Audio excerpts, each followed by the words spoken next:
Welcome to the Outer Realm with Michelle DeRoche and Amelia Pisano. Airing live on the United Public Radio Network, 105.3 FM in New Orleans.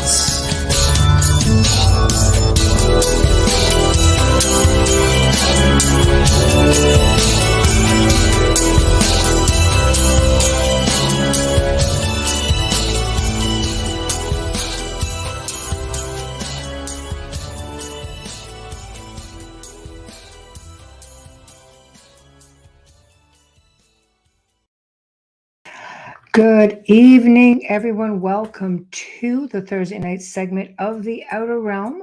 We're broadcasting live on the United Public Radio Network, UFO Paranormal Radio Network, 105.3 and 107.7 from the beautiful city of New Orleans. We are fully sponsored by the amazing people over at Folgers Coffee, who have been a part of our journey since the very beginning. So thank you, Folgers. We appreciate you so very much. Also, big thank you to Dr. Snick, the sonic surgeon, aka Justin Snicker, for his contribution of his time, his voice, and his music for our intro and outro. He's an award-winning composer of Halloween, horror, sci-fi, and dark wave electronic music, which can be found anywhere that good music can be found. Also, big thank you to artist Steve McGinnis, who is the genius behind all of the banners here at the Outer Realm. Check him out on Facebook and Instagram. We're so grateful for his creativity. Anyway, guys, you'll notice that Bubbles isn't with me tonight. Daughter's having a little bit of a snag, a little bit of a setback with her transplant. As everybody knows, she had a kidney transplant. So we're sending the whole family a lot of love, good wishes, and prayers, and just getting everything back on track as it should be. So anyway, get to me tonight, little old me. But not just little old me. We have, of course, an amazing guest tonight, Mr. Colin Saunders, all the way from the UK. He's sticking it out with us, doing live. And he's going to be discussing his book, Triangular UFOs of the United Kingdom. So what's inside this amazing book? Well, over 130 encounters with triangular UFOs, which includes missing time, men in black, and a whole bunch of fun stuff. So it's going to be a great show. But in order to participate tonight, guys, we have, let's see, where are we at tonight? We are on UFO Gods and Extraterrestrials YouTube, Outer Realm YouTube, UFO Gods, I just said that one, sorry, UFO Paranormal Radio Network, and of course, we're on Facebook at Canada's Most Haunted, The Outer Realm, UFO Paranormal, and United Public Radio, and people, we are on Roku. Yes, that's right. So if you basically have Roku, get on over there, comfort of your boudoir, wherever the case may be, and watch us live there. So we are just waiting for our guest to come in, and got a lot of thoughts with that whole triangular UFOs. It's fascinating. People see them all over the world, and people have their own ideas as to, are they one of ours? Are they one of theirs? We don't know, but they sure are popping up everywhere. So it's definitely, I've read a good chunk of the book. It's so hard because week to week we have a lot of people, our guests have books and such, and left me kind of going, wow, these things do really get around. So it'll be interesting to say the least. Anyway, Tamara, hello. Michael Kennedy, hello. And Adriana, hello. Gosh, oh, here we go, guys. 1 second, bear with me. I'm just trying to get to everybody. Okay, thank you. Guest of honor, hello, Colin. Hello. I think he might be. Hello, good morning. Hi, you're live. How are you? Hello there. Can you hear me okay?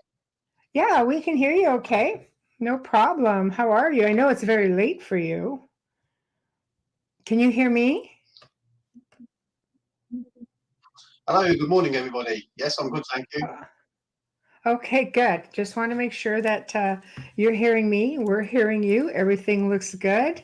So thank you for staying up and because I know it's quite late for you and people are already chiming into the chat rooms.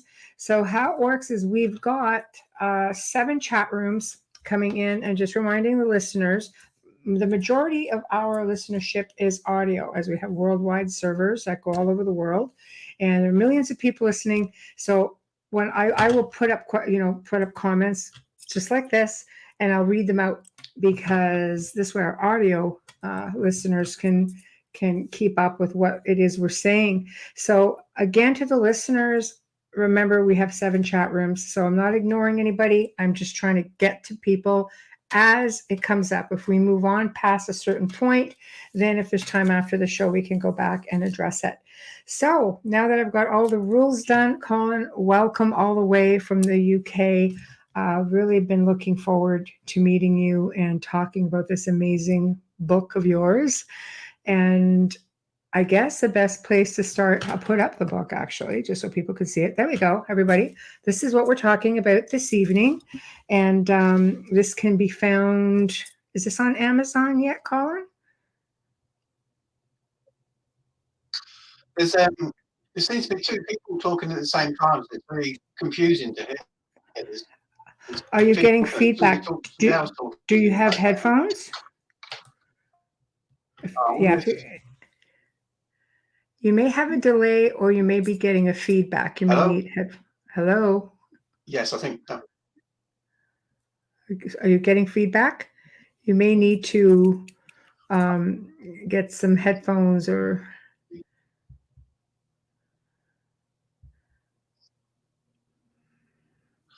I do have some headphones. Yes, I could try and plug in. Yeah, if you put them in, it'll cut the feedback.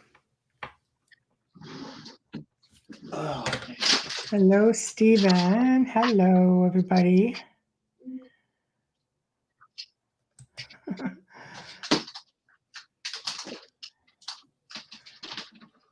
There we go. That should help. So let me get to this time delay there as well. Yeah. Yeah, I'm thinking you're just getting a bit of feedback. So we'll put up the book here, and people can have a look. There'll be a few pictures that I will show throughout the segment. Now, I have pictures from the book as well. So with permission, as we move along, we might be able to bring them up also. There we go. We'll put those down for now. And I think hello, can you hear me okay? Oh, much better. Yes, absolutely. Wow, big difference. There we go. Can you hear me okay now? Are we having a delay? I can hear you. Yes, can you hear me okay? Yeah. Oh, yeah. It's much better, much clearer, much clearer. So, okay, I think we're on track now, which is like perfect. So, let's get the show on the road. Where would you like to start? I usually start with humble beginnings. You know, it gives you an opportunity to talk a little bit about yourself and your background, and then we can move on to your experience, if that works for you.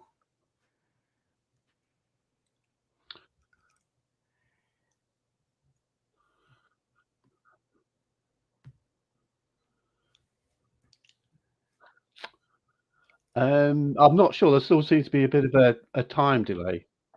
You're a long ways away. Yeah, it's very possible, but that's okay. I'll give you the majority of the time to talk.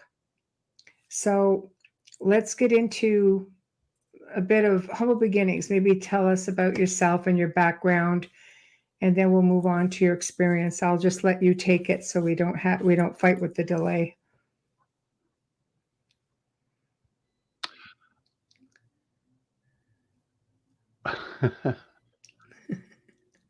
Did you want to log out and come back in?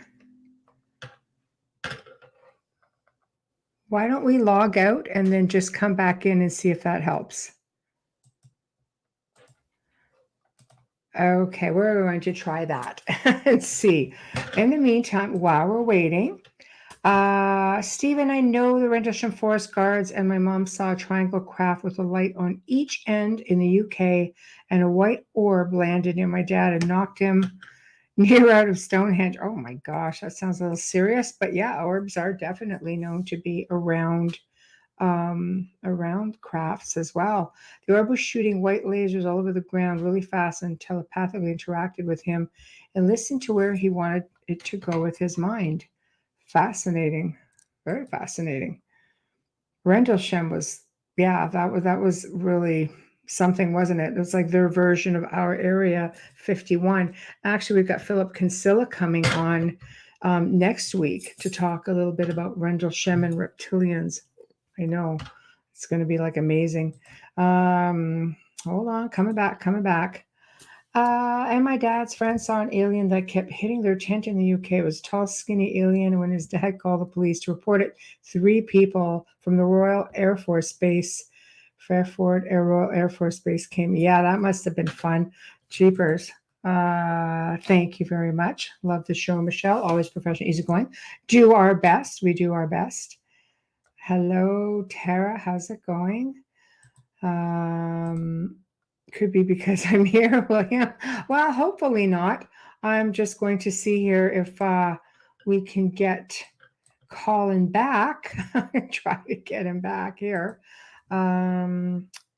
Use the link to come back in. There we go. All right, let's try this again. Okay. How is this? Is this a little bit better? Hello there.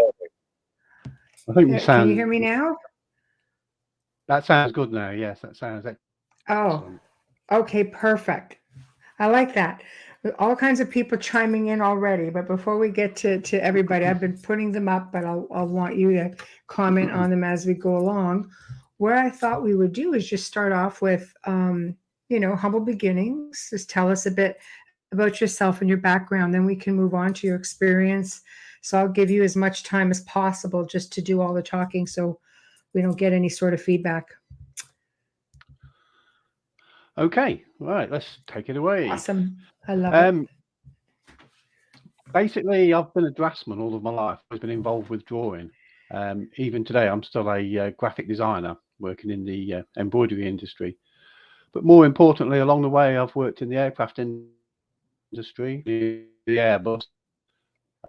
I'm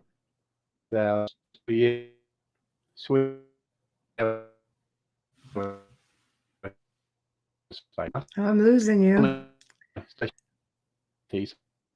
Yeah, you're cutting in and out. Also, I'm working in Aberdeen for. Now, I was based. Are we still? Are you still losing me up?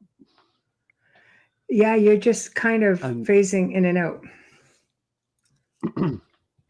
I'm not sure why that should be, to be honest. Yeah, because you sound fantastic right now. So there we go. Keep going. Okay, we'll persevere. So I spent a year working in Aberdeen for Chevron Petroleum. That was an interesting experience because that involved some offshore trips to the oil platforms. So it's a lot of helicopter experience there, if you like. So a lot of aircraft and aviation experience along the way. One of the things about working for Chevron, when I was offshore, you would do a particular job, and then when you got back, you had to draw the findings, everything that you'd seen offshore, but you had to make sure it was 100% right. You couldn't go back offshore the next day if you'd forgotten something. So it's great training in that respect to make a good note of what you've been seeing and make a note of it as soon as you get back to the drawing office before you forget about what you've seen. So that sort of training came invaluable for the night of the UFO encounter. So yes, I've done a lot of interesting work along the way, and from myself eventually. This is at the point that we had the encounter, which turned out to be a godsend because I'm working from home and I've got staff working for me. And after the encounter, I found it very difficult to concentrate, and I started making models, and I left my staff running the business from home, which was like I say, it was great at the time. So So we'll get to the encounter in 1999. Yes, absolutely. At your Okay. leisure. The stage is yours. Okay, so No pressure. the 31st of March 1999, we'd been out for a bar meal to a local pub called the White Lion at Paleton, which is a small village out in the countryside. There was 2 carloads. There was myself and my wife. My wife was driving, and I was with my wife and my mother-in-law and my daughter. We was all in one car. It was my mother-in-law's birthday that day. She was 72, which is one of the reasons we were going out to celebrate. But the second vehicle, the Range Rover, had got my brother-in-law inside. He was driving that one, and he had some French people with him because he's got a French partner, and her grandparents came over for the weekend too. I remember we got into the car. It cut out on the screen now. It's probably back in now, is it? Yeah, you're phasing in there a bit. I remember as we got into the car. I remember as we pulled off from the pub car park. I remember looking around and seeing my brother-in-law helping one of the old French people into the vehicle, the old lady. So they was a bit delayed, but we expected them to catch us up on the way back. It was only a short trip back to where we were living, which was Hinckley at the time. So we set off first, my wife driving. I hope you can hear this okay. And, yes. Good. So we drove through the countryside. We're in the middle of nowhere. There's no street lights, nothing. And we came up to a major road called the Fosse Way. The Fosse Way runs up to the Watling Street. They're 2 old Roman roads, dead straight roads that apparently were built on ley lines years ago. Wow. So as we came up to the Fosse Way, somebody mentioned that we was about to enter that road, and my daughter said jokingly, "Oh, there's been talk of headless horsemen down here." And we all laughed and said, "Oh, we'll keep our eyes open for him," joking away. Then as soon as we turned onto the Fosse Way, there were some lights hovering by the side of the road. There was red lights and a bit of white light mingled in. It was just the most amazing lights I've ever seen in my life. And we all started talking about them, saying, what could they be? Like, there's too many lights for an aeroplane. It's too low for an aeroplane anyway, and too many lights for a helicopter. And we just sort of saying, what on earth could it be? It was exactly half a mile from where we turned the corner to where the lights were hovering. And they were just by the side of the road, like I say. So we drove towards the lights, talking about them, and we came upon the lights, and I would say they were about 100 feet away. Now, I base that, I'm pretty good with dimensions, and a friend of mine here in the UK has got a narrowboat that we sailed around the canals. It's 70 foot long, and I've steered that a few times. So when I say 100 feet, I mean 100 feet. You could have hit it with a cricket ball. It was that close. Wow. But it was just lights. There was no craft at all. So we stopped and we stared at these lights, and they were incredible. At the back of what turned out to be a craft, at the back there were 4 big red lights in a line, but they weren't horizontal to the earth. They were tilted at like 30 degrees.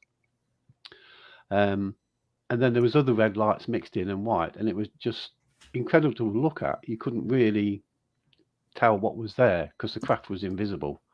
So as we're staring at these lights, the sky, it just starts to ripple around the lights, almost like shimmering. And I thought to myself, my God, there's an actual craft here. It's not, there's something around the lights. Up until that point, I just thought it was lights, just lights in the sky. But then the sky rippled and it decloaked, just like on Star Trek. It was just incredible. And as soon as it decloaked, it became a solid metallic structure, a triangular shape. Wow. But we were looking at the rear end. We were looking at the rear end of the triangle. So as it materialized, as soon as it materialized and became solid, the nose, it rose up in the air. But it moved like a submarine underwater. It was incredible to see. And the way that it moved up meant that we got a view of the top surface. I could just quickly show you with one of the models. We'll get to the models a bit later on. But basically, this is an exact copy of the craft that we saw that night. Oh, there we go. Wow. Yeah. So when we came to the craft, the lights were at 30 degrees at the rear, like so. And the nose was tilted down slightly. So we could see a red light at the front underneath, Right. white light in the middle and the lights at the back, but they were all mingled in. But soon as the craft became solid, it then rose in the air like this.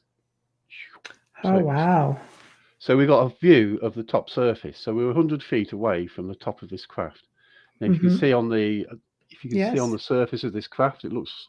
We tried to get the liquid effect onto there. Yeah. The craft looked like it was alive. The dark grey colour was like a liquid running up and down the surface of the craft. But these silver beams on top, interlocking beams, they were solid. Right. So the liquid surface was not a distortion of electronics or heat distortion. There was an actual liquid underneath the surface of the craft, running up and down the craft. And like I say, the lines on top were solid. They were not shimmering. They were absolutely solid silver beams that were interlocking like an old-fashioned maze. Wow. And we were all saying, wow, it's just amazing. Completely filled the field of vision. I would say me and the mother-in-law, we wanted to get out and get on board. We were so excited. I'm not sure if my wife and daughter were quite so keen. I was going to say, was everybody feeling the same way? Everybody, aside from the overwhelm?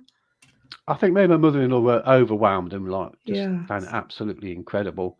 I think my wife and my daughter were a little bit more nervous, but they still found it absolutely fascinating. Yes. Now the problem was my wife is a very sensible person, so she's driving, and she decides at this point, because there's a gateway just where the craft is hovering, she decides to pull forward and reverse into the gateway off the main road, even though there's no traffic around. The road is totally clear. So she puts the hazards flashes on and pulls forward to reverse into the gateway. Now, the action of pulling forward meant that there was a large hedge that blocked the view and we couldn't see the craft. And I thought to myself, oh no, if it's going to go, it's going to go now.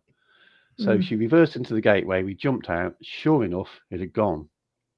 But there was no smell of any aviation fuel. There was no sound. There was no traffic. No other air. There was one craft going away from us. So we stood there in this gateway, and we looked across to this biggest flying object I've ever seen. With this craft with 4 red lights. So I'm saying to the girls, look, there it is. It's over there. It's changed size. It's absolutely massive now. I think it's important to say that prior to the encounter, I had no interest in UFOs at all. Groups, I hadn't got any books, been to any meetings, anything along those lines. So we didn't know what we were looking at. And I know in my early reports, I thought that the craft had changed in size from the small one to the large one. But once I started doing a bit of research, I realised that was probably not the case, and that the large one could well have been like one of these motherships, a huge craft that was going away from us. And so we got back in the car, all talking about it, all excited, drove home. Now, my brother-in-law had bought the house next door to my mother-in-law. When we took my mother-in-law back home, we were surprised to find that the Range Rover was already there next door, and all the French people were out, and they were inside the house. So they'd obviously got back before us and passed us at some point. We assume it was when we was in the gateway, but we don't know why they didn't see the craft. They were that close to us. Now, there is a bit more to the story, which I'll come back to later on, which is what you would call the high strangeness of the situation. Okay. But for the time being, and for the first probably 20 years after the event, I only ever really talked about the nuts and bolts. Right. But there is some paranormal involvement there, which, like I say, we'll talk on as we go along. Yes, of course. So we got back home, and the first thing we did was do some pictures whilst it's still fresh in your mind. So me and my daughter, we drew the same triangular shaped craft with the beams on the surface. My mother-in-law's not very good at drawing, so she just described it as having girders on the surface. She described them as girders, and I called them beams, but it's the same thing. But my wife, who was driving, she only ever saw the lights. She didn't see the craft materialize because she was concentrating too much on the road and not looking at the lights when the craft actually decloaked. So 3 of us saw the craft. My wife, the 4th one, just saw the lights. Now, when we drew pictures, my wife drew a picture of 3 red lights in a perfect triangle, equilateral triangle. There's no way we could have seen that from our angle, from the aspect ratio of where we were standing looking at the craft. There's no way we could have just seen the bottom of the craft and 3 red lights. So I thought that was a bit odd. Now, a couple of months later, I asked her to draw again what she'd seen, and again she drew 3 red lights in a perfect triangle. That led me to believe that there's a possibility that the small triangle was a bit like an ambush, if you like. That was grabbing our attention as we came down the road. Right. Now, after the event, once we got out of the car and looked at this large craft going away, the trajectory of that craft could have brought it over the car at the same time as we were looking at the small one in the field. And what my wife actually saw was, perhaps, we don't really know, but perhaps she saw the underneath of the large triangle as it came over the car, which is why she drew 3 red lights in the perfect equilateral triangle. Yes. And the other 3 of us couldn't see that, not from where we were standing. There was just no way. So that's a bit of a weird stuff, but something else took place, which I say we'll get back to in a bit. Yeah, of course. So what I did then the next day, I couldn't concentrate. The next day was April the 1st. So it's April Fool's Day here in the UK. And I was still trying to tell people about what I'd seen the night before. I couldn't help it. Like, it just made my job a little bit more difficult. I don't know if ET's got a sense of humour or not, but so fortunately, I got the staff, quite a few. I got 3 people working for me at the time, 3 members of staff, and they kept the business running whilst I just got involved with UFOs. So I started researching on the internet, but then I started drawing the craft in CorelDRAW. Did some nice drawings of it. And do you want me to show the pictures at all while you're talking? I got them from your book, but I don't want to do it without permission. No, please show all the pictures. Yeah, definitely. Okay, 1 second. I will just bring that up. You can continue talking, and I will just bring them up. I've got the drawings right here. So 1 second. And once you bring them up, I'm going to have a quick drink on my coffee to keep me awake. Yes, absolutely. Okay, there we are. Okay, so I can maneuver here from here, so I can let you talk about the drawings if you want. And there's like a whole bunch of pictures in here. So there is, yes. So initially, I drew the craft because I'm a draftsman. It was obviously that was the first instinct to start drawing the craft. right. But then I made some paper models from the coral drawings that I produced.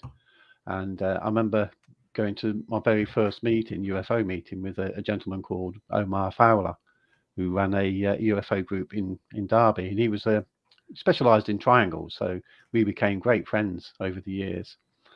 So I made some paper triangles, took those to the presentation, handed them out, chatted with people. But what I decided to do then was to make a solid wooden model, the first model.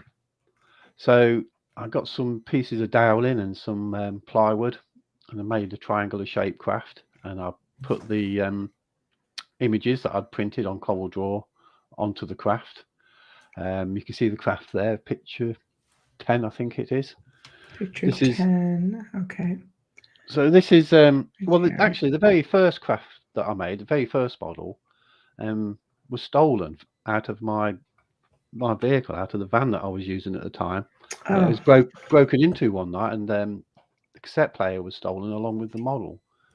And I remember I took the vehicle to a friend of mine, and he said that it had been professionally broken into, and he couldn't understand why somebody would go to that amount of trouble to steal a cassette player. But a couple of weeks later, when I was looking for the model, I realized that had been taken as well, because the last time I had the model was inside the van. So that led me to build a second model, which I've got here. And this time I decided to put some LEDs into it. So I'll switch this one on. This is the first beautiful one I built this one 20 years ago. Wow. Trying to show the beams on the surface. It was difficult to try and get a liquid looking surface on the CorelDRAWs drawings, and a central white core that runs down the craft, and the top and bottom fit onto the central core, and they're sort of rolled over like a hovercraft skin, like the edges of a pie, top and bottom. But where they join the central white core, there was no nuts and bolts, no rivets, no welding. There was Mhm. no way of seeing the way it had actually been manufactured. Just It was incredible. seamless. It Yeah. was absolutely seamless, yes. So Yes. armed with this first model, I managed to get onto TV here in the UK and talk to people about what we'd seen that night. Mhm. I wasn't happy. I was very happy with the model, but it could be improved. Like, for instance, these beams need to be raised off the surface in 3D. Right. Now, Right. It's self-impressive. So. along the way, I was sent some images from Belgium, where a young guy had seen in 1993 had seen the underneath of a triangle flying over his head, and what he saw was these patterns, and these lines are in relief. These are all coming off the surface of the craft. We never saw the bottom of the craft. We only saw the rear end and the top as it reared up, Mhm. as it floated up. And it's just to point out that if the craft, it was that low, if the craft had tilted from the middle, it would have struck the ground. So the Right. rear end stayed where it was, and the nose came up in the air Right. like Right. so, like a stallion rising up in front of you Yes. to show the top surface. Yes. So what happened then was a friend of mine, John Mills, a very good friend, had bought himself a 3D printer, and he said to me he wanted to print the model, which was great. Like, you know, Yeah, that's so helpful. he came up. He came up with this one. This was the first model that we produced. Now you can see it's just basically all black, and Yes. we've got some beams on the surface, raised Yeah, off the we see surface, that. Yes. and we have the Yes. central white core, Right. lights in the middle, lights in the corners. Well done. Well This done. was just a production model, Mm-hmm. and it was great. It was brilliant, but it wasn't the right colours, but it was pretty close. Like the beams on here are black when they should be silver, Right. and there's, which obviously hasn't got a liquid surface. Yes. Now, John explained to me that it actually cost him a little bit of money and a lot of time to make this model. Mm-hmm. So my suggestion was that I could sell some of these for him on eBay, and if we made enough, if I sold enough, would he make me a bigger model that was more realistic? Right. And John agreed. So I started selling these little models, and all the profit going to John. He got quite excited by it, and he made another model. Behind me, you can see there's a flying saucer with lights. Yes. He's also made a cigar-shaped craft as well. So we sold the three of those on eBay. And eventually, we'd sold enough, and John then made me the larger one. So this is the larger one, which we touched on earlier. So this is more like an A3 size craft. Yes. And on this one, obviously, we've got the silver beams on the surface. We've got the liquid surface Mm-hmm. that you can see there. That's a good view of it there. Yes. Yes. It's impressive. And then we've got the bottom that is based on the Belgium sighting, because we never saw the bottom. We only ever saw Right. the craft tilting down.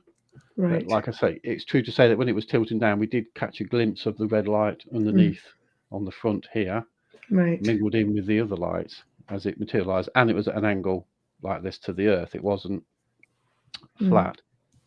Right. Now, over the years, I figured that the reason why it was tilted is because we were driving towards the craft. By tilting the craft towards us, it actually exposed more of the lights than if it had been flat to the earth. Right, so they could get a look at you as well. Oh, that's a good point, actually. I never thought that they were looking at us. I thought they were light doing it towards you. Maybe they were trying to get a good look at you guys. Yes. Oh, But it just shows that there was some sort of intent there. I'm sure they did it on purpose. And where there's intent, there is a purpose behind that. Yes. But it was like they just wanted us to see it. Like perhaps it was an ambush because they were lit up like a Christmas tree. There's nothing else you could do but look at these lights when possibly the larger craft went over the top. Well, I mean, you come up upon it, and you just see so many, or you hear so many experiences with the saucers, and the light just opens up, over top of the car or the individuals. Maybe it's the same idea. This one just sort of tilted and lit you up, and like, okay, who are you guys? What do you want? Or they're just showing off, so, being exceptional like they were. I think they were trying to grab our attention. Now, what I've got here, if I can keep this one going, because I've done a couple of presentations now, and I persuaded my friend John to make me a transparent triangle Oh. to show what the lights were like when we Mm-hmm. approached the craft. So if we tilted that up towards the camera, we could see the rear end, Yes. 4 lights at the rear end, as well as the lights underneath. Right. I don't know if you get an impression from this Yeah, absolutely. transparent craft. Yeah, it's great. Everybody in the chat room is very envious. Like, look at those models. I think maybe keep your friend very busy if he's interested. Yeah, I think there are still 1 or 2 triangles on eBay if anybody wants to buy the smaller ones. Yeah, these are like the hand size ones. Reese has a good question for you. Did you experience any EMP effects on your car's systems with this? No, it's a good question because good question. I should have said that as when we jumped out of the car, the craft had gone, and like I say, there was no smell of any aviation fuel or any fuel whatsoever. Mm-hmm. But also during the encounter, there was no noise. The engine didn't stop. The engine carried on running on the Ford Fiesta that we were in. Mm-hmm. And if the craft was making any noise, we didn't hear it over the noise of the car engine. So that's a good question. But no, the car wasn't interfered with, and we didn't hear any noise from the craft itself. Right. But that's a good question. Yeah. Okay. And after the event, it's a bit like what they call the Oz effect. You know, it was so quiet, you could hear a pin drop. Reese says there's some brief. Okay, we'll fast forward that because this was at the beginning. I just wanted to give you a couple of comments. Triangles are iconic images. She grew up in Cold War England, and the delta-shaped RAF Vulcan bombers, which the crews dubbed the Tin Triangle, were everywhere, every day. I have always been fascinated by triangular UFOs or UAPs, and Colin's book looks intriguing. So just thought you would want to see that as well. And then we have a Rendlesham comment way up here, also pertaining to a triangular craft. The Rendlesham Forest Guards, he does, and my mom saw a triangle craft with a light on each end in the UK, along with a white orb, which landed near my dad and literally knocked him near Stonehenge. So, and he said the orb was shooting white lasers on the ground really fast and telepathically interacted with his father, I'm guessing, and listened to where he wanted it to go with his mind. The story just keeps going all the way down. His dad's friend saw an alien that kept hitting the tent in the UK, tall, skinny, but when they called the police to report it, of course, the Royal Air Force came along. So that's just more triangular experiences that go way back. Yes. I think the oldest one I've got in the book is 1956. Sorry. Wow. So what is that? The Rendlesham date was when? When was Rendlesham exactly? That was 1980. Oh, okay. So way after. Okay. Yeah, around the 26th, 28th of December, I believe the craft came down to Rendlesham. So 1950s. That's two separate nights. Yeah, that's way back. So one of the people they were talking about telepathy with his dad. Now we'll touch on this because this is a strange thing that occurred. So to get back to the models, what I decided to do once John had built the last model was to go back on the road. Basically, I'd been quiet for a few years. I hadn't really got involved too much with the UFO fraternity. Right. I was basically doing all my research from the internet and writing some local newspaper articles that people replied to, which was very interesting. And whilst I was at a conference last year and I did the presentation there, I met a couple of guys, Philip and Ronnie Kinsella. Yes. And I was chatting with Philip and he suggested that I write a book.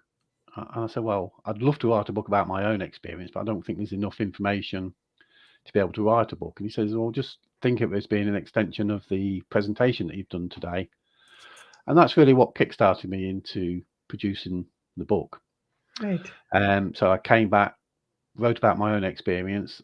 Then I started to collect all the information I'd got over the years from different witnesses, and then started asking other people to write in with any encounters they've had, but purely triangles, because that's what I was interested in. Yes. Just purely triangles. I know there's all sorts of UFOs and UAPs out there, but triangles is my particular subject. So that basically was the first 20 years of my chats and presentations, and it's all about the nuts and bolts of what we saw that night. Now we'll get to the interesting bit, which I never talked about before because people would think you're crazy. But times have changed. You're and amongst things good have, company here, so that would be great. yeah, I realise that, yes. Yes. So let's go back to the night of the encounter. Okay. So the craft is here. Mm-hmm. No, we'll put it around this way. So we're looking at the back of the craft that's tilted up. So I decided to have a look at this light here at the end, and I was staring at this light here, and it's got like a crisscross effect in, which looked more like it was coming from the light source, like Newton's law of ring interference, rather than being a piece of glass with etching on it. It looked more like it was coming from the waveform that was coming out of the red porthole or whatever it would be at the rear. So as the craft then materialized and floated in the air like so, like a submarine underwater. Okay, this is the weird bit. It was like somebody got a pair of binoculars and put them up in front of my eyes like that. Because all of a sudden I could see these beams close up like this, interlocking. That was the first view. Then I had another view, which was this nose. And the nose was so close like that I couldn't see any of the beams on the surface. And then there was a third view, which is this one, showing the central white core and the top and bottom rolling over to the central core like a hovercraft skin. Which is where I say there was no nuts and bolts, no rivets, no welding. Now, without that close-up view, I wouldn't have been able to see the centre of the craft from where we were positioned, because we only saw the rear end and the top two surfaces as the craft rose in the air. That particular view of especially that view there, was a close-up view. So your vision just improved, like yes, big time. Oh, amazing! And without those extra views, yes, I would not have been able to have created such an accurate model that we've got here today. Right. So the next day, I'm thinking about this, and I'm thinking, how did that occur? It was like I decided it was an out-of-body experience, and I got close to the craft. Oh, yes. But part of me couldn't understand why, after seeing the nose and then the side view, why I didn't see it roll. Why it was like image after image, three quick images in my mind. So could it have pulled you up completely? You know, people experience their whole bodies going up. Anything's possible, really. We've got no definitive answers. I can only talk about what happened that night, and I'm not trying to convince anybody of anything. I'm just no, of course telling the story of what happened and how weird it all was. But it does it all interlocks eventually. Right. So I decided to have an out-of-body experience. Then for the next 20 years, I researched out-of-body. I read books. Could never do it again. Tried meditating. Not very good at meditating. Now, not long after the experience, a couple of years, so it'd be the early 2000s, there were some conferences that were produced here in the UK in Leeds by a gentleman called Graham Birdsall and Russell Callahan. The two of them put on some fantastic conferences in Leeds. So I used to go to these conferences. Now, on one occasion, Bud Hopkins was there, the late Bud Hopkins. So I managed to get a quick 30 seconds chatting with him. There was a few people who wanted to talk to him. Yes. So I told him what had occurred. I told him this craft reared up in front of us, right in front of us, like, just 100 feet away. Could have hit it with a cricket ball. And then I told him about the out-of-body experience, the three close-up images. And Bob says to me, that was an out-of-body experience. That was telepathy. They were images placed in your mind by the aliens. That would make sense, yes. That would make a lot of sense. That's a bit odd. Right. Before we got a chance to expand on it, this lady with a crystal that she'd found in a forest butted in and started talking to Bob, and Bob, being a polite gentleman, he carried on talking to the lady, and that was the end of my conversation, my 30 seconds. Wow. So I made a note of it, but I didn't take it on board. I still kept thinking it was an out-of-body experience. Now, the first 12 months to 2 years, probably, after the event, I started having other strange things happen, paranormal things. I'd had nothing prior to the UFO, no that I can remember, no Right. ghosts, no nothing throughout the years. Now I'm starting to have other experiences like lights in the sky, some splats on the head, some whip cracks in the car. I put them all in the book, all the things that were going on, and I'll just tell you about probably the most exciting or the most frightening experience. And that was, I love fishing, and I'm in a fishing competition here in England on the River Soar, a place called Rothley in Leicestershire. It's only a small competition. I think there's only probably about 10 of us, and I'm in this field on my own. And there's a steep embankment down to the river, so I've gone down and I'm actually standing in the river with my waders, really enjoying myself, having a great morning, when I hear some footsteps coming across the field towards me. Well, in the past, because it's quite remote down there, there have been some farm workers shooting. So I thought I'd go back up the bank onto the towpath and make myself known to these people, because I didn't want them shooting in my direction. No. Now, the strange thing was, when I got up the bank, there was no one there, but I could still hear the footsteps. And there was 4 footsteps coming across the field towards me. In my panic, because whenever anything occurs, I always tend to look for earthly explanations first. I don't jump to the paranormal. You know, I'm not that way inclined. Yes. So I decided that this noise was a big cat, because big cats have been released in the countryside here in the UK, and there have been film of pumas and things like this. Yes. Yes. So I took in my rod hold all, I got an umbrella with a metal spike on the bottom. So I took that metal pole with the spike on it to protect myself, and I thought, what am I going to do? And I decided if it was a big cat, I was going to go back down the bank, the river bank, and get it to jump on me and impale it on its own weight as it come down. That was my game plan that quickly went through my mind. And I stood there with this pole, absolutely frightened to death, and the noise came right in front of me, and it walked from left to right, whatever it was, and it was totally invisible, and there was nothing moving, no grass or anything. And then it must have only been 4 feet, 6 feet in front of me. It was that close, and it was loud. And as it went away, I started whacking the metal pole behind it to try and flush it out, but there was nothing there. The grass was very low. And I stood there and I thought, wow, that was weird. That's one of these space-time contingency things. Whatever I'd heard was not there in our world. It was like ghostly footsteps, if you like. And that was the very point, that moment, once it had gone away and I realised it was paranormal, that I connected that and all the other things with the UFO experience. Now, what was the time frame between the two? Sorry, Colin. That experience and your sighting. That was autumn 2000. So oh wow, quite so over a year, about 18 months later. Wow. And that was the day that I decided at that very point that the UFO was interdimensional rather than extraterrestrial. And somehow the craft had left some residue with me that was allowing me to pick up on these other things. And I started to think, well, all these other things that I'm seeing and hearing, they must be here all the time. But it's whether you're aware of them or not, you know. Really, so you're tuned in now, basically. Yes. Yes. But it wasn't happening to the other members of the family that were in the car that night. And like I say, I've had 24 years to think about all of this. Yes. So what I think now, I'll just touch on another thing. I'd not taken on board the telepathy part 100%. I kept it on the back burner. I was still clinging to the out of body experience, because I did get a bit of comfort from that, because I started to think maybe you can live without your body, that your life force, your soul, whatever it is, can come out.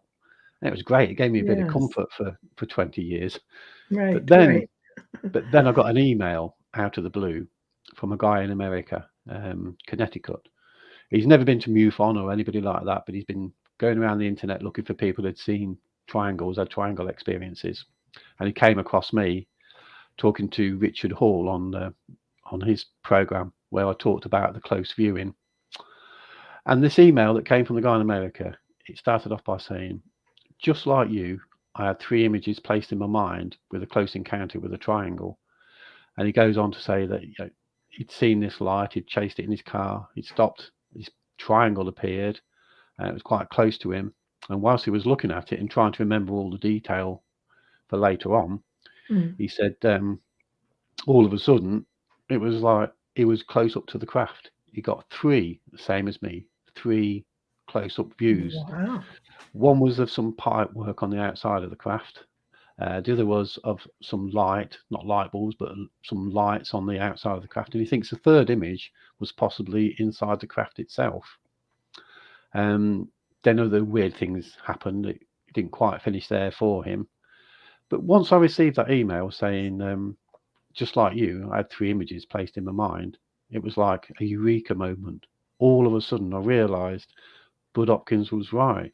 It wasn't an out-of-body experience. It was images placed in my mind by either ET on the craft or the craft itself, because the craft looked like it was alive. It looked like it was organic, even though it was clearly manufactured. But when it rose up in the air, it looked like a living creature. So it then appears that I'd also been listening to a lot of David Jacobs' work, where he's been dealing with the abductees, and he talks about telepathy all the time. Now, in my naivety, I always thought that telepathy was words in your head and words in somebody else's head going backwards and forwards. But as David was saying, that a lot of people receive images and pictures, not always nice images, pictures of the world being destroyed. Downloads, I think, like I get them. That's right. So when I got the email from America, it was like, eureka. It all of a sudden made sense. It was images placed in my mind. It wasn't an out-of-body experience. Right. That also explains why the other 3 members of the car didn't go on to have any other experiences like myself, because they didn't have the download. They didn't have the images placed in their mind. Do you think it's because you put more emphasis on it than they did? Like, why you specifically? Because a lot of experiencers will say, like, there were many of us. Why me? Did you wonder about that? Yes, I did. Yeah. Yeah. And I came up with some answers. One of them is, I've been a draftsman all my life. Right. So I know about drawings and I know about geometry, and I was in a good position to make notes of what we saw that night and to carry it on and make drawings and to make the craft. I mean, if this thing was done for a reason, then it's to build the models, to write the book, and to be here today on your program and lots of other different podcasts that I'm doing at the moment, spreading the word. Yes. So where did we get to? Well, telepathy and so projection and tuning you in, I guess. It did seem to be, in the end, I decided that was what took place. Then I've also got in touch with another guy. He lives in New Zealand now. Well, he got in touch with me. He'd read my story as well, and he'd had the same sort of experience with a triangular shaped craft, where he'd seen some views of it, and then it was close-up views. So there are 2 other examples of telepathy in the book, besides my own. So I am now 100% convinced that that's what took place that night. I found it a bit strange and a bit sort of odd to take on board, because you're thinking, have I had telepathy with an alien? And if I go down my local pub and tell people that, they'll think I'm crazy. So the best thing I do is put it into the book. Wow. So basically, that's the story. We had an encounter, a very close encounter. I believe some telepathy took place. And the reason being, like you say, is because I spent all my life as a draftsman, but I'm not involved in the military. I'm not involved in the government. So I'm not under any secrecy to keep this quiet. Right. I can sit here and tell everybody about it here today. And from the reactions I've got along the way for the last 24 years, everybody goes with it. There's not many people who are sort of are knocking it, poo-pooing the idea. Well, to have 130 accounts in your book. Yeah, to have 130 accounts in your book, that's a pretty substantial amount of stories and witnesses. Frozen. Still thinking the surf. Yeah, you're just frozen. A lot of the sightings are local. Right. Okay, we're back. I think that's when my picture came back up. Yeah. Yeah. Yes, There's well, I did some local. There was a UFO report in the local newspaper, the Hinkley Times.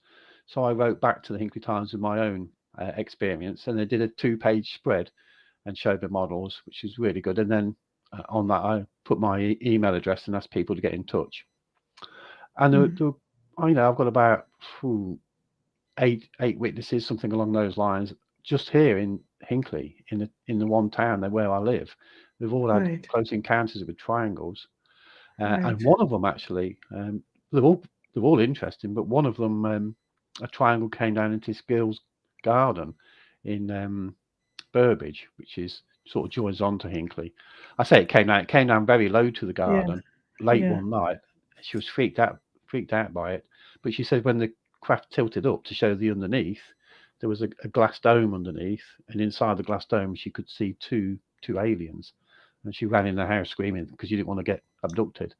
I know. But that is that's just amazing, Yeah. like 'cause that's in my own town, Burbage, Hinkley, they all joined together.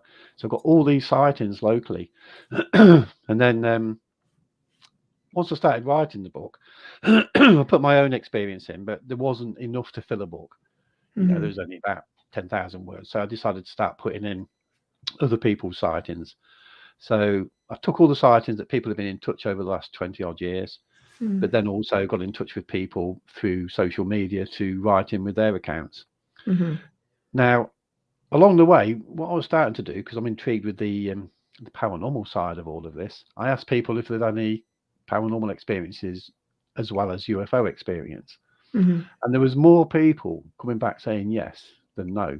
Interesting. So there's a whole chapter in the book dedicated to UFOs and the paranormal. And that is just such an amazing thing that it does seem to me that there is this connection between the paranormal and UFOs. I can tell you there is, because I've spent 2 decades working in the paranormal and ufology, and many of the people I worked with who thought, well, they knew they were having paranormal experiences, but the entities that they believed they were dealing with, half of them were having experiences with different extraterrestrials. Half of them. And I've worked with thousands of people all over the world. So Yeah. I think that validates your theory on that a little bit, because I went the other way and I'm thinking, wait a minute, there's a UFO connection to everything I'm seeing with these people who are having paranormal experiences. So there's definitely a link. Yeah, I found out that it appears that a lot of people have paranormal experiences before they see the UFO. Whereas in my case, it's the other way around. I had, as far as I can remember, no paranormal experiences prior to the UFO. Right. But after the UFO, everything started to kick off, if you like. Yeah, I think you were just, they opened you up, like they opened a door for you. Yes. Yeah, it's been quite a roller coaster, to be honest. Who do you think they are? Some people will say, "Oh, that's our military." Other people say, "No, it's this race of beings." What do you think? I don't know exactly which race of being was on board the Triangle that night. Yeah, it may even have been remotely controlled. Who knows? right. But I do not believe for 1 minute that these are military Right. vehicles. There's a lot of reasons why. For a start, you wouldn't go around at treetop height in a secret military craft just on unsuspecting people in the countryside in the UK. Right. And also, you get lots of reports of these things flying at rooftop height in towns and villages. Why would the military ever do anything along those lines? If something went wrong, you'd have to explain why the craft was there and well, in this retrieve day and everything. age, they'll scream false flag, but back then, it'd be a little bit different. They're very secretive. Also, having worked in the aircraft industry, for instance, when I was in Sweden, we were working on a 34-seater civilian aircraft. So you would manufacture from 0 to 75, the first 75 aircraft, and they'd all be the same. Very little change between them. Any major modifications would then come from, say, 75 to 150 in the next batch of aircraft. You don't keep changing every single aircraft that you make to be a different standard to the one before. Right. Otherwise, you lose control Correct. of what's going on. Mhm. Now, in my book, we've got 130 close encounters. Right. No two triangles are exactly the same in that book. They're either different sizes, different Really? coloured lights, Wow. different modes of operation. Mm. There's no way, and that's just scraping the surface. There's no way we're going to be building No, thousands of it secret wouldn't make any military sense. aircraft, Right. because you need like backup for them. You need maintenance teams. You need spare parts, etc., Mhm. etc. So Right. if you look at the F-117, the Nighthawk, the stealth fighter, they're all exactly the same, and the Correct. same as the B-2 bomber. They're all exactly the same. They don't change every single It wouldn't make any craft that they built. sense. Yeah. No, exactly. And I believe they've only built hundreds of these stealth fighters. They haven't built thousands of them. We're looking at 130 that I've collected. There's got to be thousands around the UK. And if you look at it worldwide, there's thousands and thousands of different triangles out there. All Right. they can't possibly be Which makes manufactured it by military. no, which makes it very fascinating. You know, so many similarities, but yet so many differences as well. You know, 1 second, I'm just going to get this out. Pertaining to your being, I guess, woken up, tapped in. Once one door opens, you start to see other things before or because the person's vibration has been raised. So you don't get to choose what you see. It's contacted by vibration. Well, I guess if you look at what Nikola Tesla had always said, it is about frequency and vibration. And that would make sense when you factor in a lot of the different things that experiencers or contactees go through. And here's something for you as well, Colin. My friend, UFO Man, I guess that's a handle, says he has a whistleblower coming out that was actually a pilot of a TR-3B and has a photo of him next to one. And inside the cockpit, he has credentials to back it up. We have amazing intel on mechanisms. Are these, because I'm completely green here, the TR-3B, is that a British? Would that be British? No, it's an alleged American. Oh, are they? triangular Okay, shaped I craft. wasn't sure. Okay, No, interesting.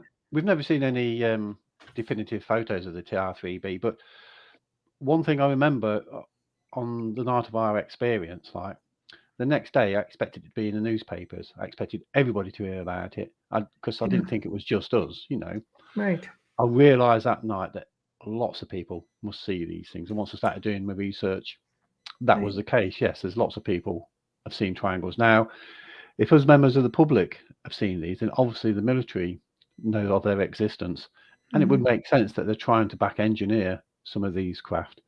So whilst they may well have a secret triangular shaped craft on the go, it may be the TR-3B, they may call it something else. It's not accounting for all of the sightings that we're having around the world, and it certainly doesn't account for telepathy and all these strange things that are going on in the paranormal world. I think if you have a close encounter with TR-3B, that'll be the end of it. It'll just be an encounter with a craft. You won't go on to have any other paranormal experiences because it's a man-made object. So I'm not discounting the fact that we're probably trying to build something along those lines. Yeah, reverse engineer them. Absolutely. I mean, there's sightings of these triangular crafts all over the world. All over the world, and England is, just yes. seems to really have a good concentration of them. So the UK. Oh yeah, the UK. Sorry, they have a really high concentration of sightings. We did have a lot of sightings in Belgium as well in the 90s. Yeah. Now, just recently, as the book's coming out, more and more people are getting to see it. I'm being contacted from people in Belgium and France, and all around Europe. Basically, these triangles are appearing everywhere. Right. So, what about my thoughts on the engineering? Yeah, I'll quickly go through this because this is something that I've dreamt up myself. Okay. But it does not necessarily mean that these things are man-made. There's no way I believe these are man-made, but some of the engineering we can possibly understand. So this is my theory, because a friend of mine sent me a video of a guy doing quantum levitation with a piece of metal. Basically, he was cooling the metal down to 0 degrees Kelvin. It becomes a superconductor, Right. and then that will float in the magnetic field. So I came up with this theory that the craft that we saw that night, the liquid surface could well be something like liquid nitrogen trapped underneath a transparent skin. These beams on the surface could quite then possibly protrude down below the surface into the liquid, which would mean all of these beams on the surface are superconductors. Same with the bottom. Mm. Once you have them semiconductors, you have what's called quantum levitation.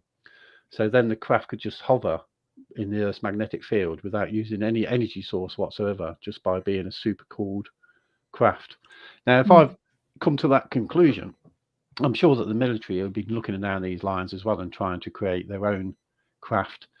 The other thing that points me towards that is when the craft materialized in front of us, as the craft actually decloaked, these bottom two corners here, they had vaporization. They had like fluffy white clouds, and the nose was pointed down, and I believe there was also vaporization on the front of the craft. And the little red light that we could see off to one side, which is the one underneath at the front, was covered in mist, and that would be the vaporization from the three corners of the triangle. And that would occur because it's so cold and because all the superconductors on the craft. That's only a guesswork. Now, I have in the book, I've got two people who have actually touched a triangle. So that sort of that's different. That takes away from the fact it being really cold. Maybe the small one is, but the craft that these guys touched, it didn't freeze their hands or do any damage to them. Or burn. Because how many reports have you read about where people get a sort of a radiation burn by getting too close to them? This seems to defy all of that with these witnesses.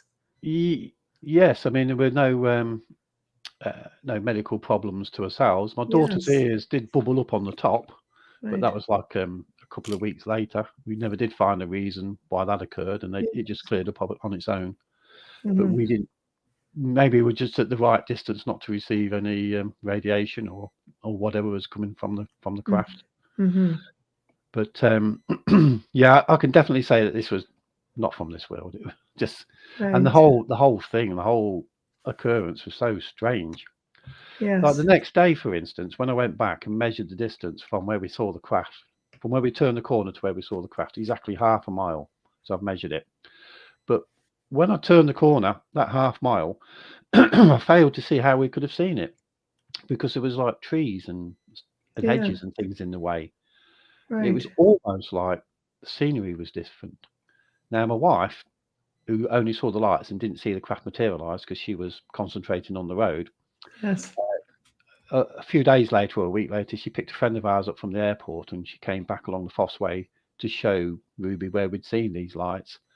And when she came home, she said to me, you know, it's strange. It's like the scenery was different the other night when we came up there because I don't see how we could have seen it. So it's a case possibly of dimensions mixing up, you know, when the craft was arriving, when the craft was materializing in front of us. That would make sense. It's plausible.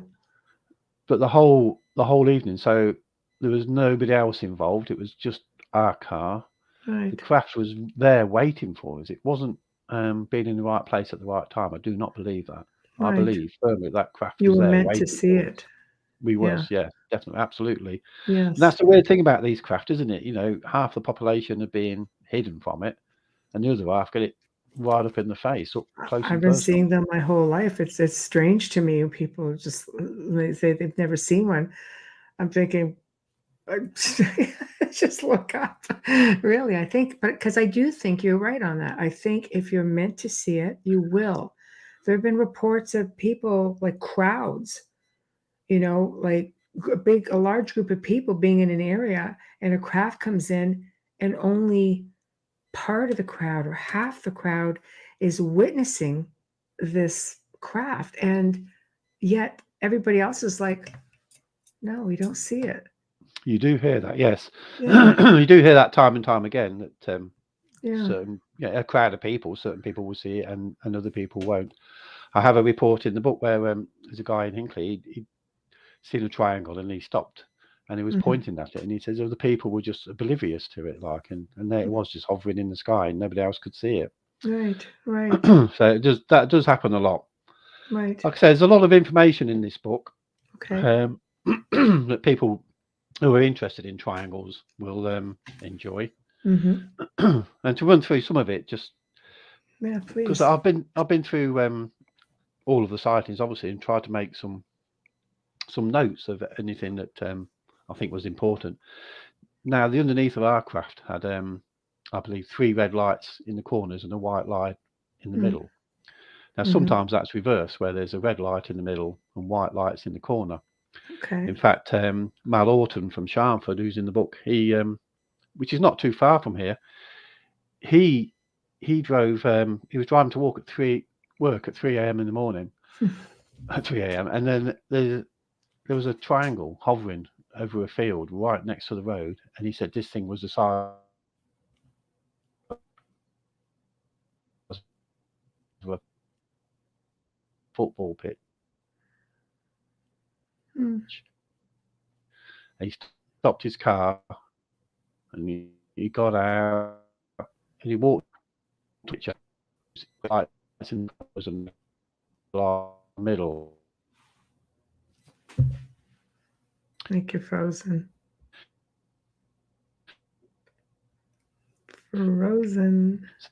So back. he It's then okay. probably 5 miles as a crow fucking to. So you've disappeared now, Michelle. I don't know if we're still online. Are we? Are you still hearing me? Okay. I'm here. Yep. All right. It's Good. yeah. You've been freaking out on us. So we're back. To talk about the colours, like I was saying, that Mal's triangle, the huge football pitch one, they were reverse colours to what we saw. But if you go through the book, you find that people report not just red and white lights, but we've got green, blue, yellow, orange, bronze, purple, and pink as well. Sometimes a white beam coming down from the centre of the craft as well. That's reported in quite a few cases. But also, like the colour of the craft, I would have said it was grey and black. That seems to be the majority of the sightings. But we've also got reports of orange, silver, gold, white, blue, dark brown, and even a green triangle. And then there's reports of noise. And it's always the same. It's like a dull hum, a low humming sound, like a transformer. I heard it, or buzzing or droning. And somebody described it as well as making a sucking noise like a vacuum cleaner. Yeah. And they vary in size from small to football pitch size. And some of the descriptions, this is interesting, like, people talk about fridge pipes running around the craft and girders. I believe, and there's a drawing in the book from Michael Schrack that shows a triangle with all manner of pipes running underneath the craft, like a back of a refrigerator. I believe that these pipes are carrying, again, something like liquid nitrogen and becoming superconductors. So the craft, again, is getting quantum levitation. I mean, on our triangle, I believe the liquid was under the surface and the beams inserted into that.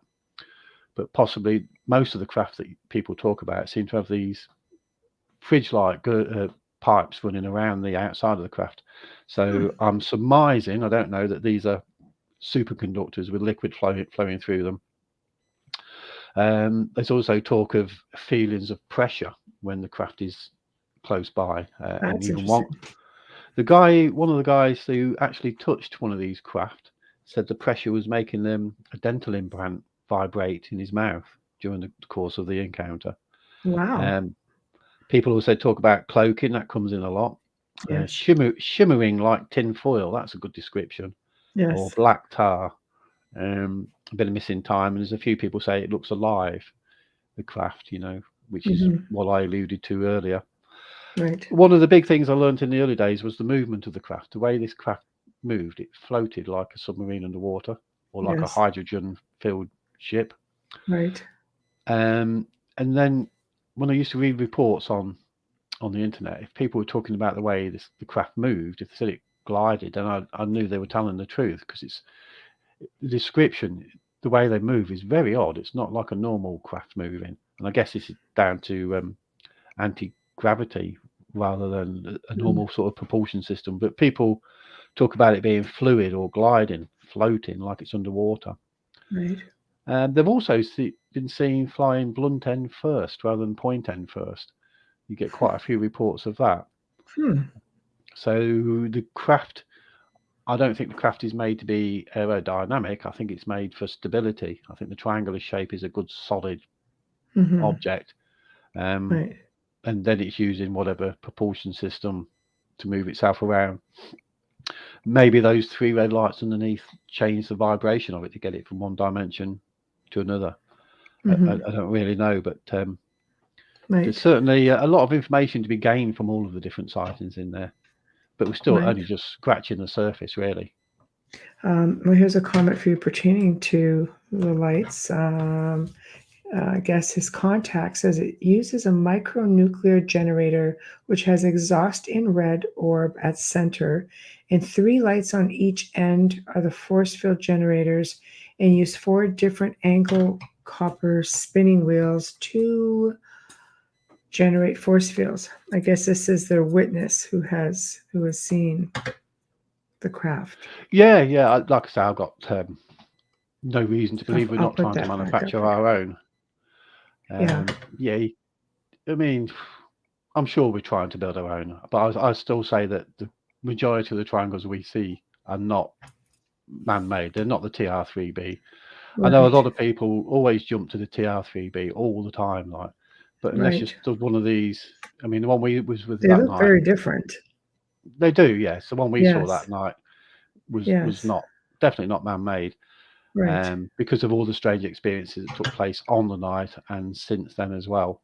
So I have no doubt we are manufacturing our own, and there's a lot of people out there who will try and convince me that what I've saw is not from this world, but I'm not having any of it. I don't know why people try to do that. Right.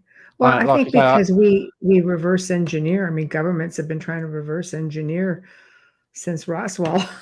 So, but I think you'd be able to figure out the carbon copy pretty easily compared to something that's so quiet and stealth. And as an experiencer, I can tell you, I've seen crafts that are completely silent, and I've seen crafts that have that low hum that you talk about. And it's almost like what a dog whistle sounds like to a dog, like it's very distinct, I think, to those who know, like those of us who are used to it. Like we recognize it right away. I don't know that people who aren't used to it would actually know what it was. It would just feel like a tower, like a buzzing or a humming from a hydro tower, some of the bigger ones. Yeah. I think it's something I do realise that with this subject, it's something you do need to experience yourself. I mean, I can sit here and talk to people till I'm blue in the face. The models help because that makes it more tangible. Right. But you really need to have your own experience to take this on board completely. Yeah, because you're right. You can talk about it because you're very thorough in how you describe everything. But, you're going to have people who are still going to be like, well, I don't know.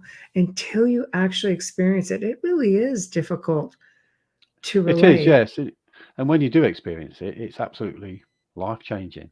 Don't you wish you could just take the image and the experience out of your mind and just go here? Because, I have thought that many times, actually. That's spot on. That is, building the model certainly helps to visualize it. I know the first model I built, the wooden one with the lights that I showed earlier, I used to carry it around in a briefcase. Now every time I took it out of the briefcase and switched it on, it would make me shake. I'd get excited just by looking at the model and taking me back to that night. To that experience. I'm going to have to hold that thought. I have to do a sponsor and station ID. I would say the interviews are just so nice. It's like an education for me, but then I have to do the actual job part of the show, which is this. So for anybody tuning in, you are listening to The Outer Realm, and our guest tonight is Colin Saunders, and he is discussing his amazing book, Triangular UFOs of the United Kingdom. And there's over 130 different accounts in there. So definitely check it out. We'll show the image again shortly. We are broadcasting live on United Public Radio Network, UFO Paranormal Radio Network, 105.3 and 107.7 FM from the beautiful city of New Orleans. We're fully sponsored by the amazing people over at Folgers Coffee, and who, just FYI, they came from Britain. They're not, American company, but British family. This is where their origins are. Anyway, also big thank you to Justin Snicker, Dr. Snick, the sonic surgeon, for his contribution of our intros and outros. He's an award-winning composer of Halloween horror, sci-fi, and dark wave electronic music. You can find him on all the popular platforms. Big thank you to Steve McGinnis, the artist behind all of the banners and logos here at the show. Check him out on Facebook and Instagram. So again, people, you are tuning in to The Outer Realm with Mr. Colin Saunders. So, wow. I have to ask you, after one sighting, have you ever gone back to that location just to see if they would come back? I Many know you times, did. yeah. I would especially too. on the anniversary. I've been back there many times and stood there. Yeah. But nothing's ever happened. So I've not gone back there not recently anyway. Right. But certainly in the early days I used to. Yeah. What about trying the new? You have this whole new CE5 movement where people just can go out and call out. Like, I mean, I know I've been able to just telepathically put it out there. I don't have to do anything special. I was just kind of like, well, it would be nice if, if I saw you tonight, and then literally within like a few days, I have an experience. Have you tried that? Like, is that something figured? Because you obviously have a connection. They've connected you somehow. Yes, I have been out and thought, come on, show yourselves. Yeah. But they haven't. It doesn't seem to work for me. I don't seem to be able to do this CE5. There's only on one occasion, just one occasion, when I'd been to see a guy called John Hanson and been chatting with him and his partner, talking about all sorts of things to do with the triangles. Right. And then I came back home, and I went up into the bedroom, looking out across the neighbourhood, and I actually said, "Come on, boys, give us a sign." And all this multitude of lights came down. It looked like a meteorite had come down and just broken up into all these colours of the rainbow right in front of my eyes. I thought, wow, that's amazing. That was quite a coincidence that occurred at the point where I thought, when I said, give us a sign. But that is the one and only time when I've tried to ask for something and something's happened. So the rest of the time when I've been out trying to cool them down, no, it doesn't seem to work. I think when they want to show themselves, I think they will do. They'll probably just be waiting for me again one night. I don't know. Well, it would be interesting to see the element of surprise, catch you off guard. Yes, but also people say, was it frightening? And no, it wasn't. It was totally the opposite. It was, even though I'm not religious, it was like meeting God. When the craft materialized and floated up in front of us, the feeling was fantastic. It was one of warmth and love and affection in a way. It was just incredible to see. But maybe that's just because I was just so in awe of what I was seeing, because I've worked in the aircraft industry, I've been to air shows, I know what craft are like, and in that split second, aliens exist. And three thoughts came into my mind actually as the craft materialized and floated up. The first one was, my God, aliens exist. The second one was, abductions must take place. And then the third one was, this explains mysteries from history, because I think these have been around all the time. I don't know why I thought that, but those three thoughts came straight into my mind on that particular night.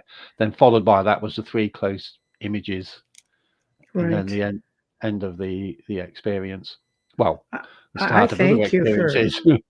I thank you for sharing that, because there's so many bad experiences that are always being publicized, and yet there's so many that are the opposite.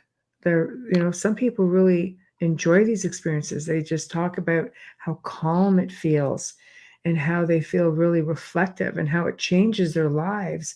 but really in a positive way. They just go through it. Like, it's almost like, you take off the rose-colored glasses, and you actually start seeing things for what it is. It's like, wow, we really do share space with somebody else or something else, and it's not scary. It doesn't have to be scary. Why? Media, the influx of media.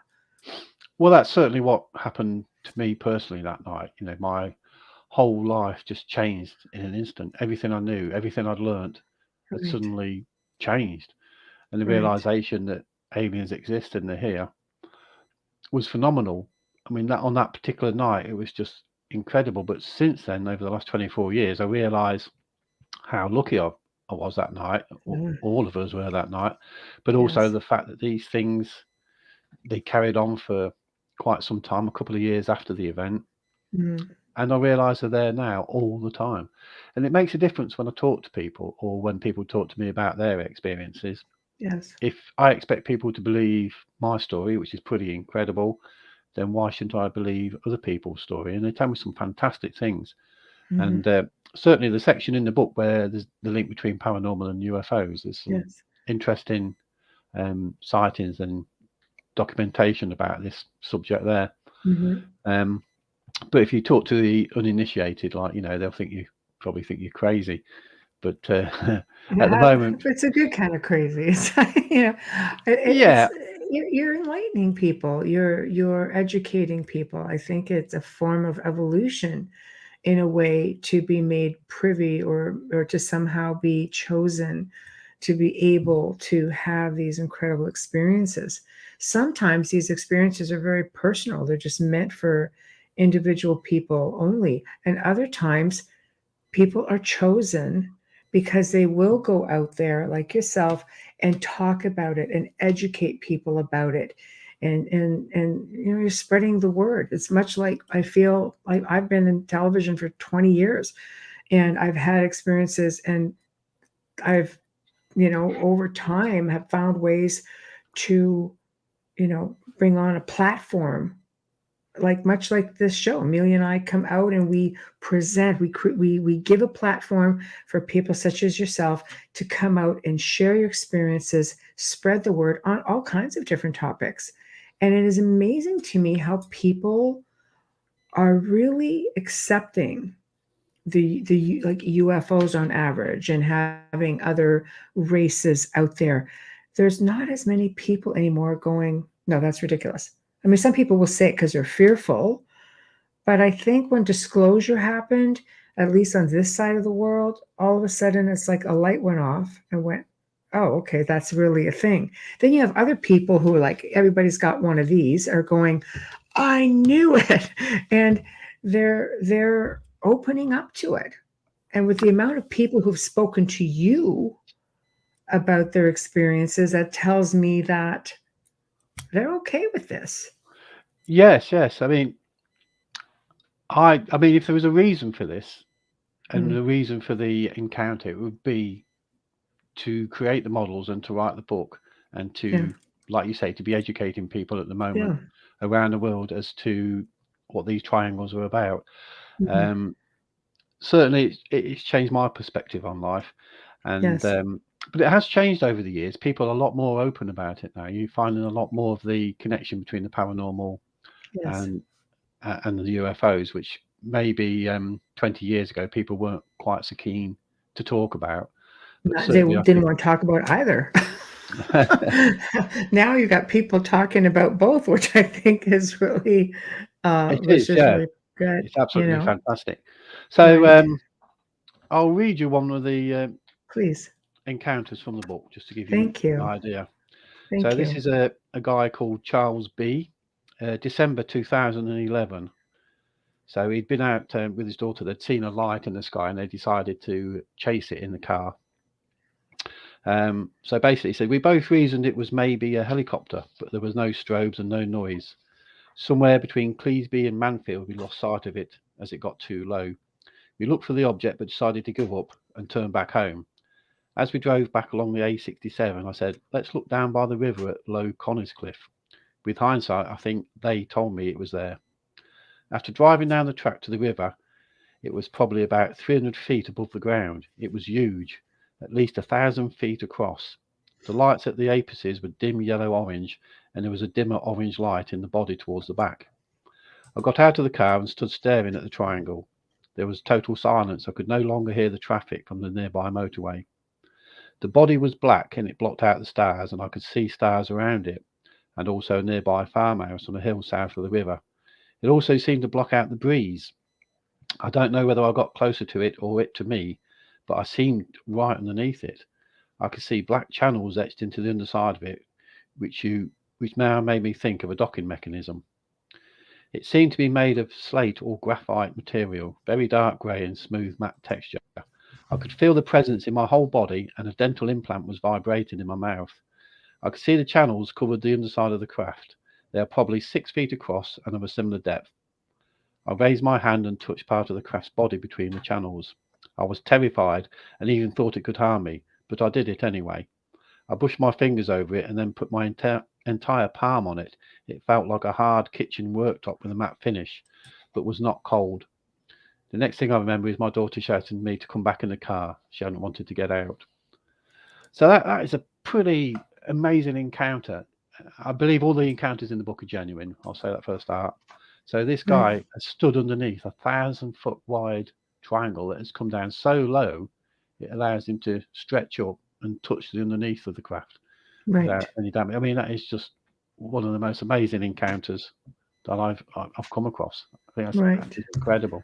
Right. Well, the fact that it's affected you so profoundly and others as well, just the fact that I just like to see that everybody's had good experiences with it. Yes, yeah. There's very few people say they've had bad experiences, but we have to remember that our government must know what's going on. They must. They're keeping quiet about what's going on, and I think the aliens themselves are not coming down and making disclosure. Whatever they're up to, they're keeping very quiet as well. So it may not be good in the end, for the human race. I don't really know. It's not just the British government, believe me. The side of the world it's the same on a need to know basis, and many don't really think you need to know anything. So, do you have any plans to write another book on your experiences? Are you getting more stories? I am getting more stories, yeah, but it's took me 24 years to get to writing this book. Right. It didn't take so long to write it once I concentrated on it and locked myself in a room at weekends just writing the book, because I'd gathered all the information, a lot of the information along the way. Right. If I wanted to write another book, I'm not sure where I would start now. I mean, people are contacting me, yes, with new sightings all the time, to be honest. And I guess over the next few months, there'll be a lot of people contacting with their own sightings.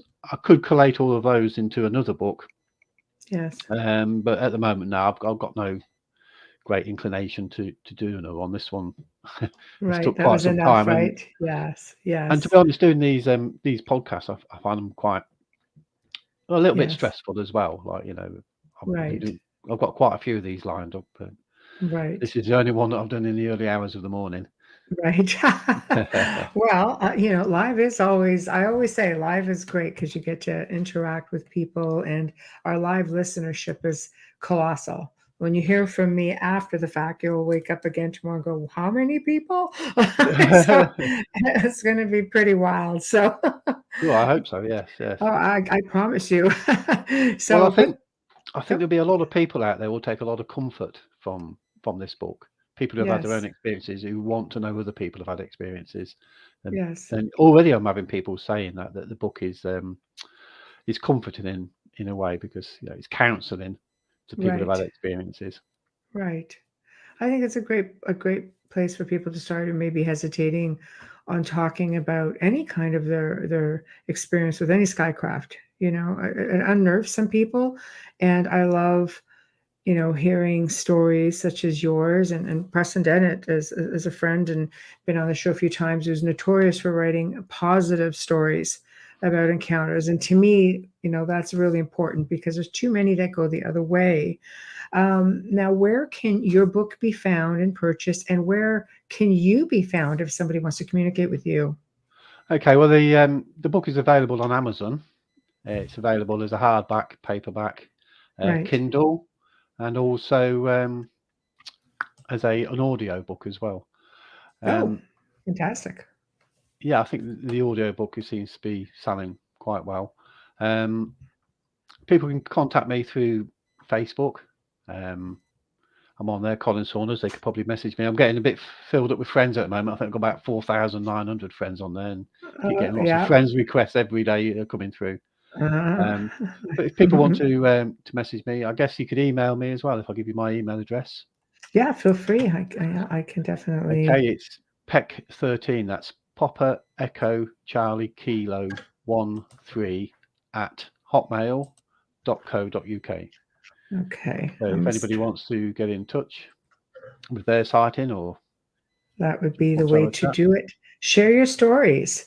Maybe we Yes, can all definitely. talk Colin into writing another book. Colin's like, be quiet.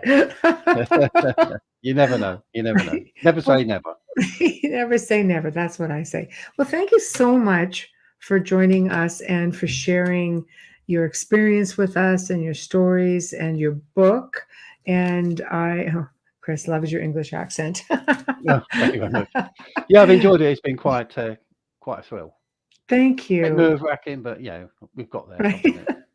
Yeah, a little bit of tech stuff, but after all, you are on the other side of the pond, as they say. So Yeah. bound to have a little bit, but I'm glad that we were able to get through it. So thank you very much, and you're going to be hearing from me, and I'm going to be sending you links and things of that nature. Okay, lovely. That's great. Yeah, thank you, All right. Michelle, and thank you for inviting me onto your program. It's been great. Oh, it's a pleasure. Now maybe I know it's like 4 a.m. over there, so I'm hoping you'll be able to get back to sleep. Yes, I hope so. Although I'm a bit psyched up, it'll take me a little while to calm down. Yeah, especially with the coffee. That's right. Yeah, I might stand out in the garden and have a look for triangles for a little while. There we go. Thank you so much, Colin. Thank you, Michelle. You're Thank you. welcome. Bye-bye now. Bye-bye. Well, we have come to the end of another fantastic segment here on The Outer Realm. We were speaking with Mr. Colin Saunders, and excellent, just excellent tales and experiences. And I love to hear, how deeply moved people are from the things that they experience. And not everything has to be fear-based.